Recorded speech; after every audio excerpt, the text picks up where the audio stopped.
Hello, and welcome to another episode of Hotel Room Yap with Michaela. What's up, guys? I am at the lovely Grand Hyatt Hotel in Denver. It is a lovely evening after a Fan Expo Denver, and I'm giving almost, what is it called? Canadian tuxedo, but with black denim. So I've got black denim and blue denim, and then a blue crop top. And I decided to choose this corner for this evening so that we could include our lovely friend on the wall here. So lovely. I kind of I don't know, my head's been a little all over the place this weekend. There have been some moments where I've been very kind of introspective. Oh, don't do this to me. I haven't yawned all evening. And now, okay. Anyway, also, I'm downtown, and I think there are some fireworks, and there's also some backfiring. Every single night, there's also been like a couple of cars that almost don't sound like cars, making just weird. Anyway, if there's any random background noise, it's fine. The street is right there. Anyway, my brain has been a little all over the place. Just topic-wise, this last month has been a little interesting. And as I've mentioned, you guys are seeing these a bit delayed. And by a bit, I mean quite. I was kind of peaceful and light. And then there are other moments where I kind of was hurt again and a little heavy, and I had a little lump in my throat. So it's been, a little all over the place. And I was a little torn about what I wanted to talk about. I don't know. I was just, flustered. I was there's so many things and also nothing. I don't know what that means.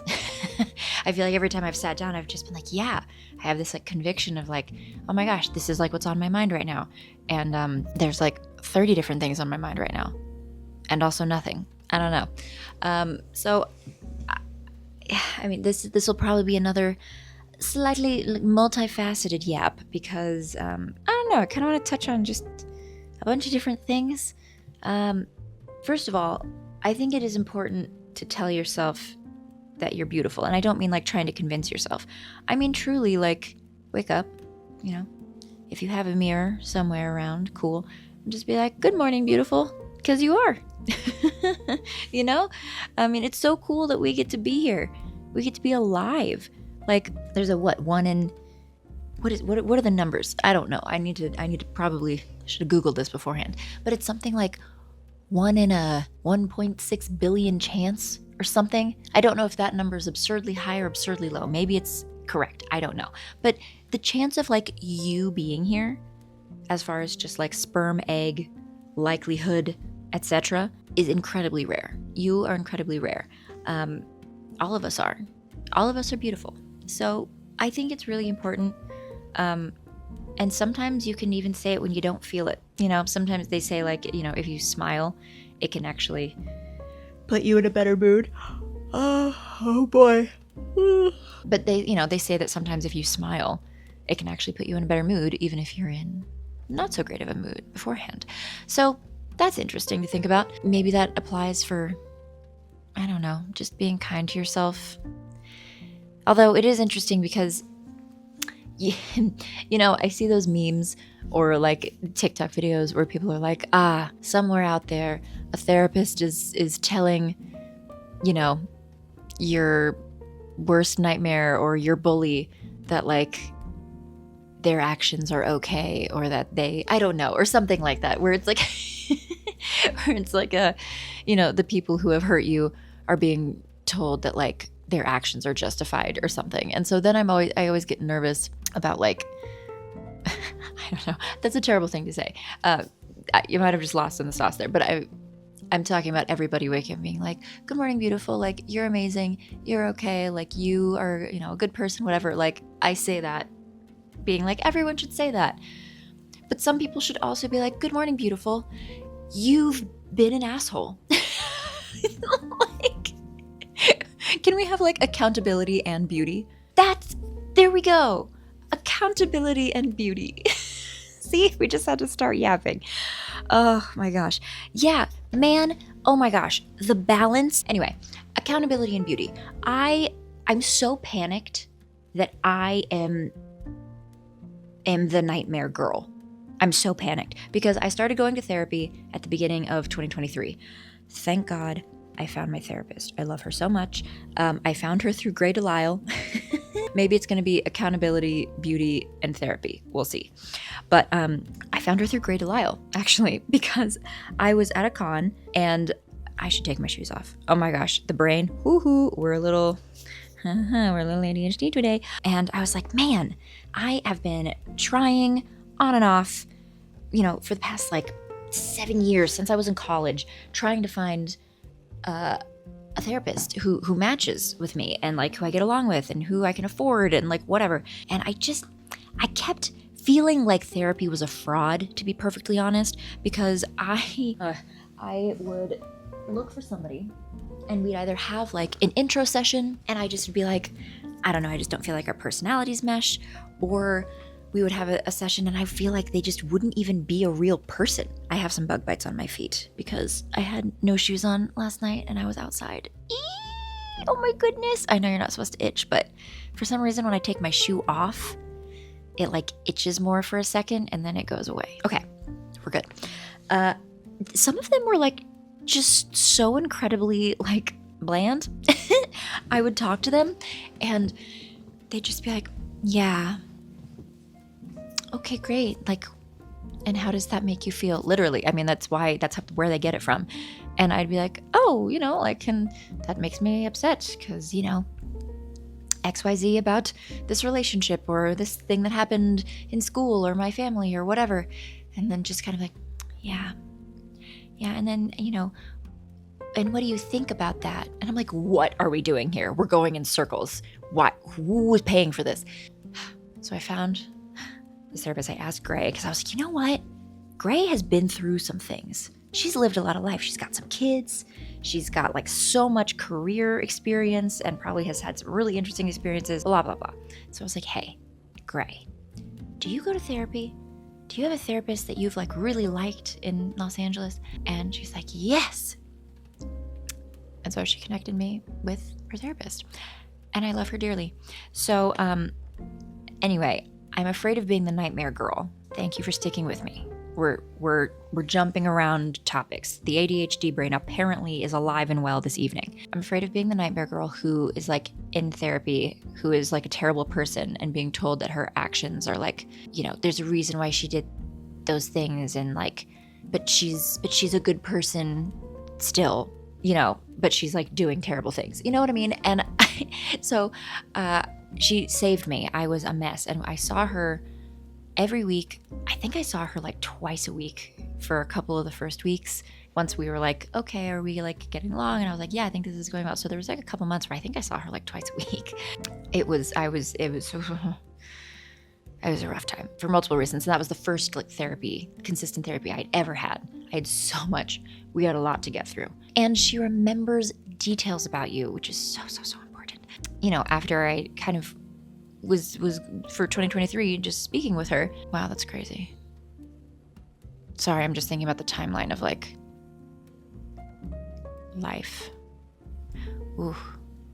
Wow, I feel like I've lived like 4 lives in the past 2 years. Anyway, this last year, in 2024, there were some things that popped up where, like the memes online where it's just like, oh, and like, the worst person in your life is being told by their therapist that they're a good person or whatever, and to not like hate themselves or whatever. And I was like, oh my gosh, wait, like, is that me? And I'm so critical on myself, but I mean, I can be quite critical on others as well. It's a balance I'm trying to work on, trying to be a little more forgiving to myself and to others. I was like, hold on.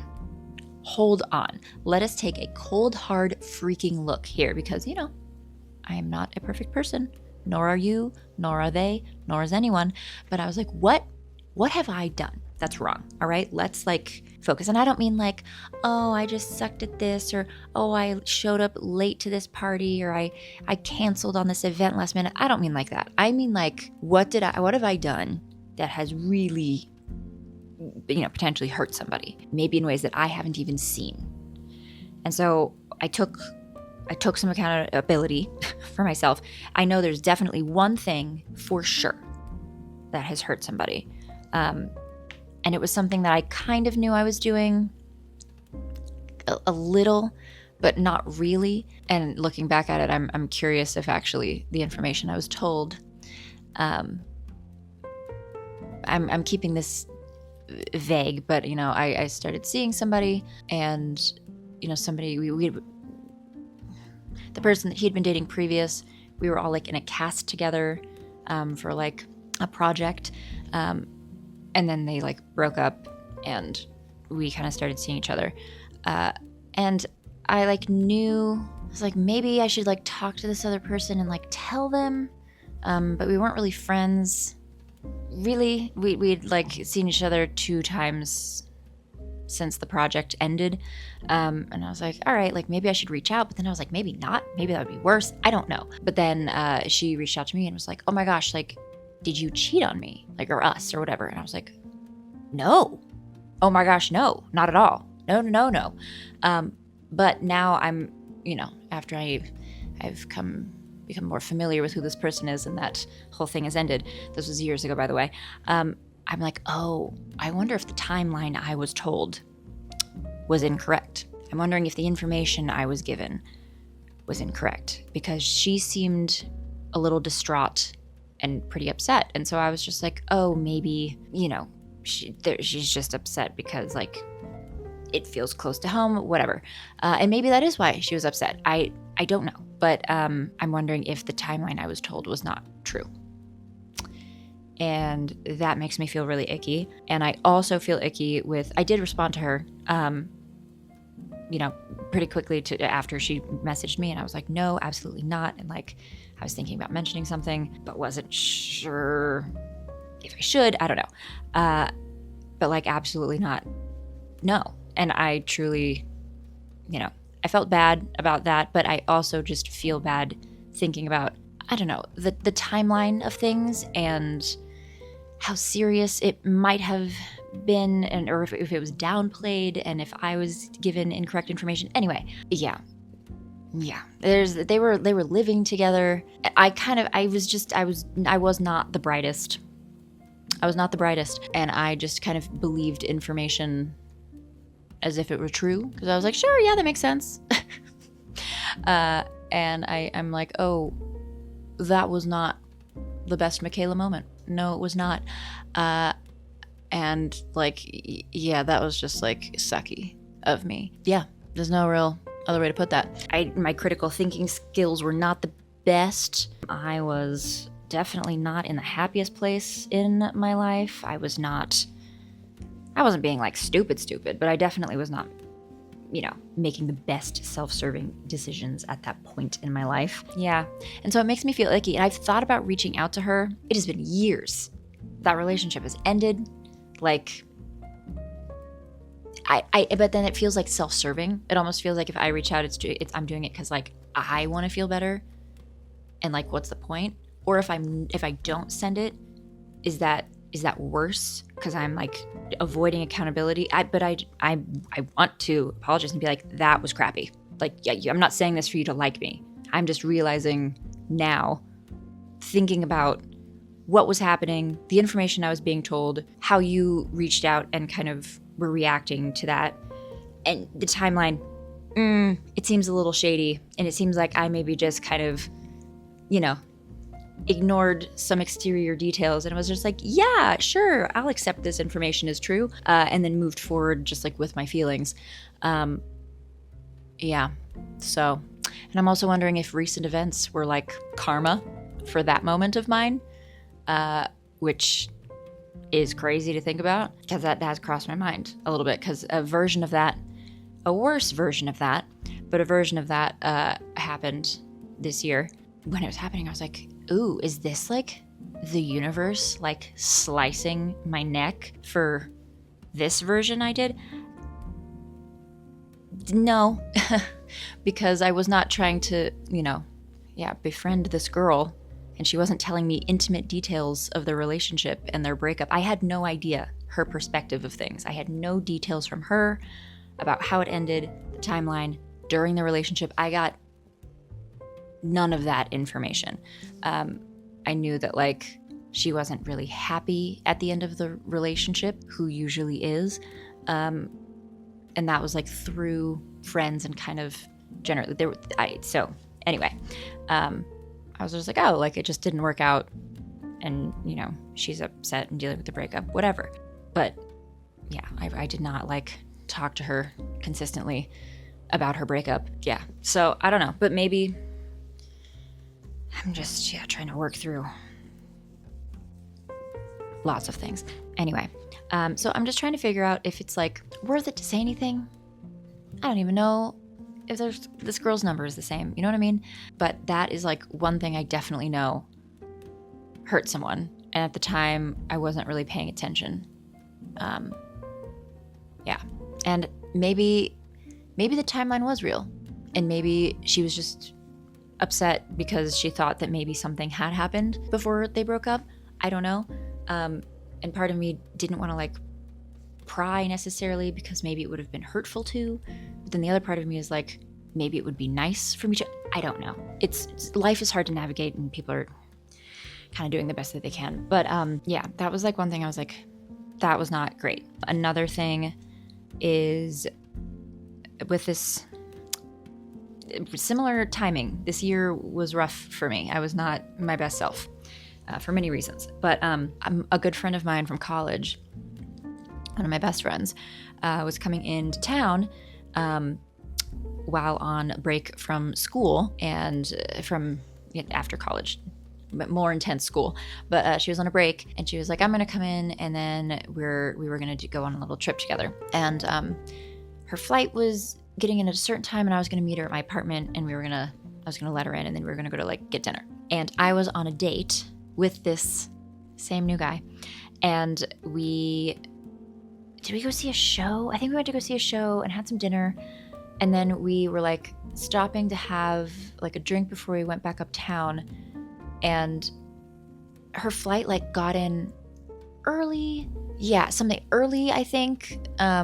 And then like my roommate was maybe going to be home to let her in, but then she wasn't. Then like, anyway, my friend ended up like sitting in the entryway of my building, and like it was a tough semester. And so she was already kind of just emotionally drained and exhausted. And so she was like, felt really lonely and was like really sad and was like kind of crying because she just felt like she like came to the city and like I just wasn't there. And I wasn't like on a date where I was just like, okay, I'm like partying, like bye. Like we were finishing up dinner and almost done, and the taxis were expensive and I just didn't have the money for how expensive it was at that point, and I had a Metro card, and so I like hopped on the train, and there was a delay on the train. It was like a whole thing, and so she ended up just like waiting, and I wasn't good at being a great friend for both of those examples, honestly.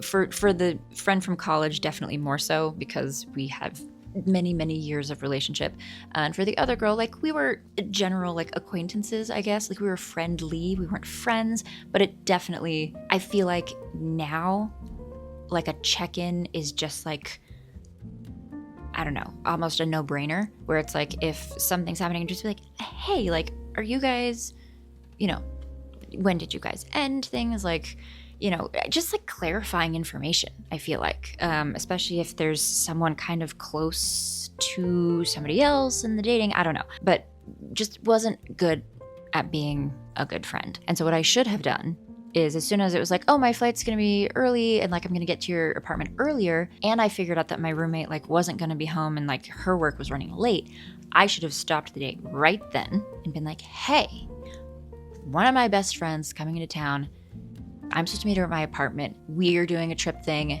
She's getting here a little early. Let's get the check like right now so that I can make sure that I'm there to let her in so she's not stuck sitting in my entryway. That is what should have happened. And that is not what happened. I felt so bad. I finally got to the apartment and like let her in. And, you know, she was sad and just like tired. And I felt so bad. And, you know, I would understand if she was annoyed, but she had like an emotionally rough semester, and so she was just having like a bad night, and I felt even more bad. And she was, you know, I explained like where I'd come from, and she was like, oh, like it kind of felt like you were out, like like partying. And I was like, no. I was like at dinner, just like on a date, like with this guy who I'm like seeing seriously, and I thought you were supposed to land. My roommate was supposed to be here, and I'm so sorry. Like, there was this huge delay on the train because I left later than I should have because I thought she was going to be here, whatever. And the point is it's not my roommate's responsibility to let in my friend because that shouldn't be happening anyway. It's my responsibility. Oh, that's right. Because it was a thing of like, since I was already downtown, it was like, okay, my roommate was going to let her in. She was going to drop off her bag, and then she was going to hop on a train and come downtown. And we were just going to go out and get dinner together. Anyway, so that was the original plan. And then when my roommate couldn't make it up because her work was running late, that's what happened. It's all coming back to me now. So roommate wasn't able to get up there, meaning the plan of her dropping her bags and meeting me downtown wasn't going to work. So I was going to have to go all the way back uptown, and then both of us were going to come back downtown. And so I was trying to just like hope and wait that it would like work out, that my roommate would make it back in time. We live and learn. Now, I would not be trying to plan a date and a friend coming into town necessarily so close together. Like, yeah, we were doing too much. We weren't being a good friend, and we were doing too much, like like multiple friends. So those two things, and then there have been like lots of little micro incidents of me lashing out, and not like yelling, but just like being intense. I mean, maybe a couple of like raising my voice, but just being really intense in like really short snippets with just like one sentence or two sentences about something trivial or about, or an opinion or something. And I've just like watched the person like recoil, and I'm like, ugh, like that was too much. Like that was too intense. I literally don't know if I've ever met anyone who can deal with my intensity, like full, unfiltered, unbridled intensity. Like I just don't know if I've ever met someone who can. And that makes me feel really insecure and makes me feel really crazy because I'm like, do I like hold this, I don't know, incomparable anger that nobody else seems to have or something? I don't know. Anyway, so just little moments of, a couple of friends or like roommates or people who I've noticed, that's happened to. Some friends from New York, some friends from college. And then like the dynamic shifts. Yeah, it takes one time, one sentence, a couple of minutes, whatever, for me to just have like an emotional moment where I'm frustrated or I'm annoyed by something. And then I, am just very curt and intense about it. And then like the dynamic shifts and they like pull away and they're just kind of like, whoa. And then they, like, I apologize and it like doesn't fix it.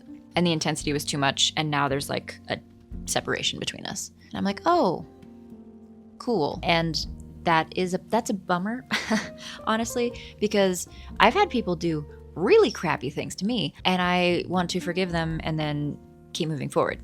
So not all the time, but sometimes. And so it's just interesting to me that like me having an extra emotional reaction and being really intense, really angry is enough for you to like separate the friendship that we did have, which makes me think that maybe the friendship wasn't that real because human beings will make mistakes and kind of hurt each other. And then it's your job to be like, hey, that seemed pretty intense. I didn't like that.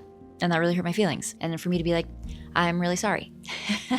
or me to start and just like, I'm really sorry. I was just really upset. And yeah, it just kind of all came out. And, I'm sorry if that hurt you. And that was not my intention and whatever. But that like healing never really happened.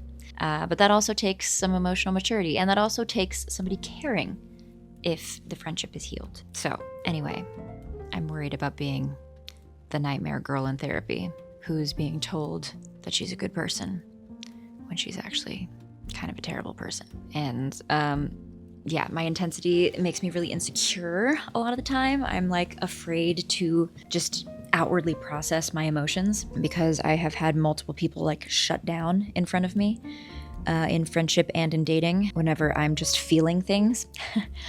And I've been told they're like really intense. And I'm like, okay, well, I don't know what to tell you because it is just how I am feeling. And I literally never want anyone to like diminish their feelings ever. I mean, if you are like a violent, abusive person, then yes. But that is not what happens when I am emotional. No, we aren't hurting anyone. We aren't punching any windows. We aren't setting fire to a bed. No. Sometimes there are tears. Sometimes it's like very, very intense, like sadness, or it can be kind of like the biting anger or annoyance and frustration. So yes, the feelings can be intense, but I'm not like executing physical action with the feelings. And if anyone is ever like really upset or really sad, I'm not uncomfortable by those emotions. Sob, my friend, sob. It is okay. And if you're just feeling super low and you're like, I kind of feel like I want to die, it's okay. I mean, it's not okay, but like human beings think of death. Mortality is a concept. And sometimes life can be so overwhelming that you kind of feel like you don't want to have to deal with life. And so I am not uncomfortable if somebody is dealing with incredibly deep emotions. But perhaps that is because I am also accustomed to dealing with very deep emotions. And perhaps others are not as comfortable with that. But I would like to think that if I matter enough to you, and if our friendship matters enough to you, that you would want to try to speak on it if you were uncomfortable, or if you were hurt, or yeah, I don't know, and like repair the dynamic. But then again, I guess maybe that's just all my faults, and I am too intense, and I have to not be that intense, or at least not be that intense out loud.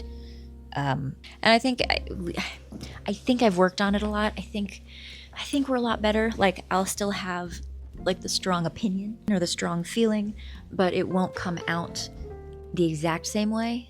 There's a little bit more of a processing time, which is good. But yeah, there's still going to be intense emotions. I'm an emotional person. I feel lots of things, including all the good ones. I'm not saying it's just all sad. I feel like incredible joy and excitement. And I love little things. I love like driving past a random like bar that has like the windows down or like the doors rolled up on like a summer day, and you just see the little vignettes of different groups of life. You know, two friends who look like they're catching up, and like a couple who like looks like they're parents and they're like out for a date night, and then like a gaggle of girlfriends, and like maybe these two who are kind of on a date, and just like seeing all of these little energies. And then even in this room, like feeling this like leather cushion and like feeling this wood, and like I don't know, just like appreciating the little light switches on the lamps. And yeah, I don't know, just like I really appreciate all those little things too, and really fun things and big things. But then I also can be very emotional about little things, and then very emotional about big things. And so I don't know, I'm not scared by emotion. And I feel like I keep running into people who get very hurt or offended or scared of emotion. And it's quite exhausting, to be perfectly honest. It is quite exhausting trying to filter yourself constantly so as to not like freak anyone out with your feelings. And I'm like, man, I guess I need to find people who are just okay with feelings. But see, that's where I get worried about being the nightmare girl, because sometimes the nightmare girl is like, well, gosh, I guess I just, need to find friends who understand me. And, meanwhile, she's like, I don't know, stolen money from her friend, or like backstabbed her and like never apologized and just like never took accountability, and like and then it's just like, well, she's the problem because she reacted so intensely and she blocked me. And it's like, well, yeah, you backstabbed her.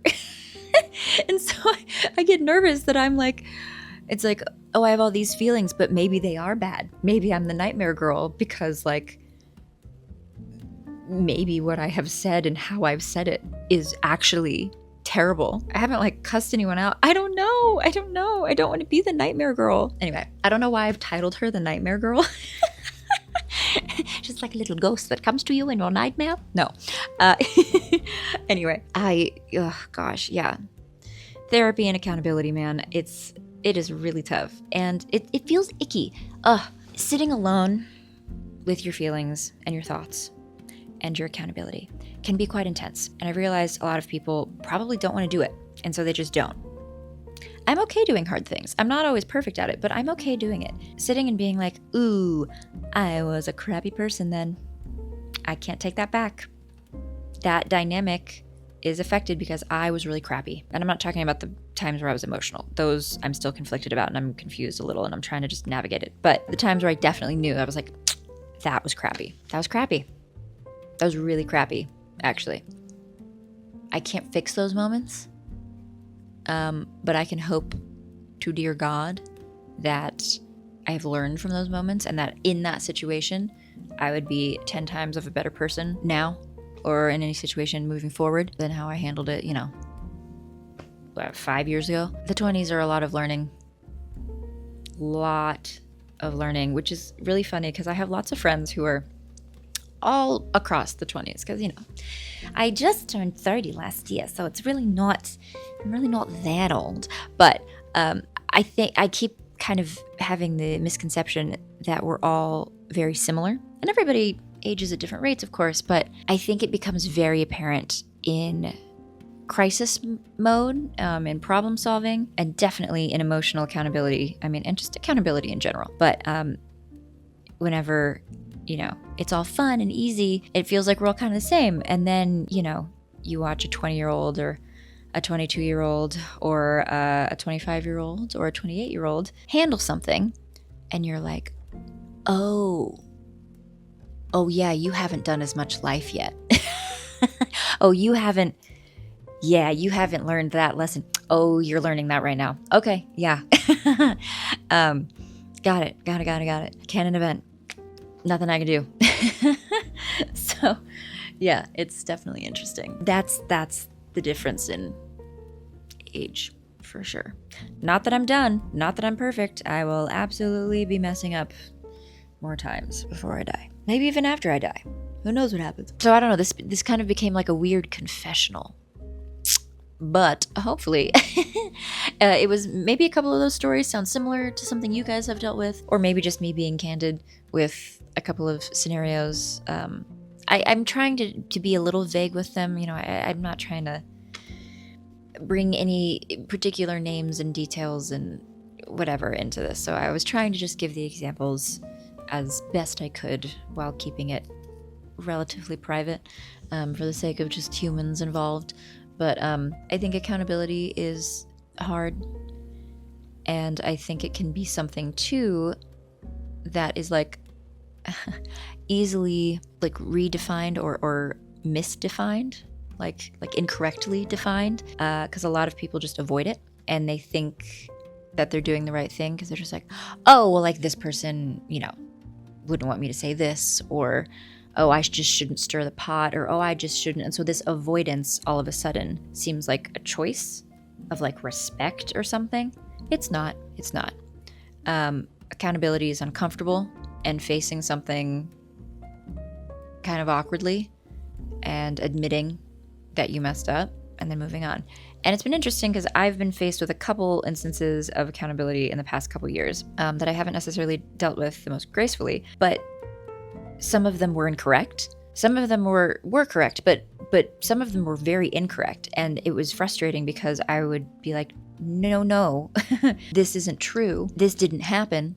And they would just be like, it would be better if you just admitted to it and just like took accountability and like apologized. And I'm like, no, I literally didn't. I want to. I thought about lying just so that you would think that like I was taking accountability. But no, this did not happen. So it then became even more of a mind twist where I was like, should I just lie? Is that better? I don't know. It was crazy, but that was more for like a professional thing. And I'm still kind of lost on what happened exactly. Yeah, because there were just, I don't know if it was rumors or just actions of certain people, whatever, but like there were certain things told to me that was like, that people were like, oh, you did this. And I was like, no, no, I did not. Where's the proof? What do you mean? I never did. No. And then I couldn't get any answers. Whenever I was like, where did you get this information? Like, this is not true. I don't want this to be true. No. And like people like couldn't really give me answers, or they didn't want to. And they were just like, we know you did it. And I'm like, did what? What are we talking about? I was like so confused. Life can get really messy and weird. And so then it's just tricky to figure out. It's tricky to figure out, period. That's where the sentence should end. But your gut knows right? So if you have this kind of uncomfy feeling around somebody that like you probably did something wrong or you messed up, and then you just kind of ignore that person because you're like, oh, like I'll just give them like space or time. That's not going to make the feeling go away. That's just avoiding it. That's not it. But if there's something that like somebody's really upset about and you genuinely have like, maybe you have guilt because like they are upset, but like deep down, you're not like, oh yeah, like I messed up. If you're like, wait, no, I'm confused. That feels different. That's tricky to navigate too, because it's like, is this something that I should like truly apologize for and you know, feel bad about because this person has clearly been affected and they're upset? Or is it something where you apologize for like how it has affected them, but then you also explain that like, you know, there was no action that happened from our end. I don't know. Life is hard. Nobody said it was easy. Nobody said that this was going to be a piece of cake. No. So I think the accountability thing is just tricky as a woman too, because you can over apologize and over like accountability, where all of a sudden you're taking responsibility for things that aren't your fault and apologizing for things that aren't necessary to apologize for. And that I've also done. I've done both. I've played in every corner of amounts of accountability, I feel like, in different scenarios. And it's like, okay, well, at a certain point too, you can be bullied into like fake accountability that is not your responsibility. So yeah, it's and then at the end of the day too, some people are just different. Like there's some people you meet, it's like, oh, they're so out of touch with reality. Well, not really, because their reality is their reality. So clearly it's real enough to them. There are so many different versions of reality, so many different people, and all of their realities are real. And so, you know, there are some people that are just not gonna get along. They're not gonna be on the same level of accountability. It's just not gonna click. We're gonna wrap this back up by circling back to the beginning. Faults and all, looking at yourself in the mirror and saying, good morning, beautiful. Because you are. It's very rare for you to be here. You're very lucky to be here. Even if the day is crappy, even if your life feels crappy right now, you're still lucky to be here. Literally lucky, because of the 1 in 1.6 billion chance or whatever of us actually being here. Yeah. Therapy is a journey. I recommend finding a therapist or starting the journey to finding a therapist and waiting until you feel that little click of like, this person is actually listening and understanding me. I think I talked to like 7 or 8, probably more over time, but like 7 or 8 in like the couple of years leading up to when I found the girl who worked for me. It takes lots of time. It's research. I know it's a lot of work, but it is very helpful to have a sounding board, a professionally trained sounding board who is not related to anything in your life. They aren't a sibling, they aren't a parent, they aren't a friend, they aren't a boyfriend, they aren't your cousin. They don't have a biased opinion of everything in your life. And it very much helps see things in a perspective that isn't just, focused through one perspective. Accountability is hard to navigate, finding that line of self-worth and value in making sure we aren't over-apologizing and taking accountability for things that are not our responsibility, while also recognizing when you were a crappy human, and when you have done things that have hurt other people and have hurt yourself, and that maybe have affected a dynamic or a friendship forever. And unfortunately, you can't change those moments and you can't take that back, and that sucks. But recognizing that and doing something about it if it feels necessary, and not doing something about it if you feel like you just want to feel better and get something off your chest. Because sometimes it wouldn't be helpful. I think of some people like who have done me wrong, reaching out and like, I don't know. I'm like, what would you say that would make me feel better? Nothing. Like, you would just want to say something so that you feel better. So keeping that in mind. Yeah, and then just like learning from those moments and be like, oh, that was a learning human moment, and it doesn't feel good.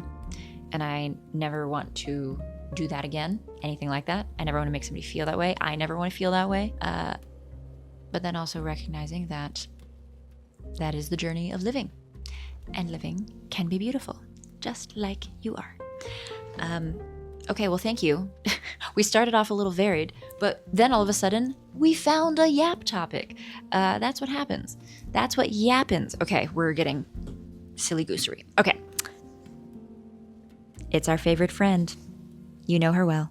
The creative act way of being. Okay. La la la la la la la. Let's see. An explosion of information arrives in inspired moments. How can we avoid becoming fixated on these bolts of lightning? Some artists live as storm chasers, awaiting spontaneous strikes, longing for the thrill. A more constructive strategy is to focus less on the lightning bolt and more on the spaces surrounding it.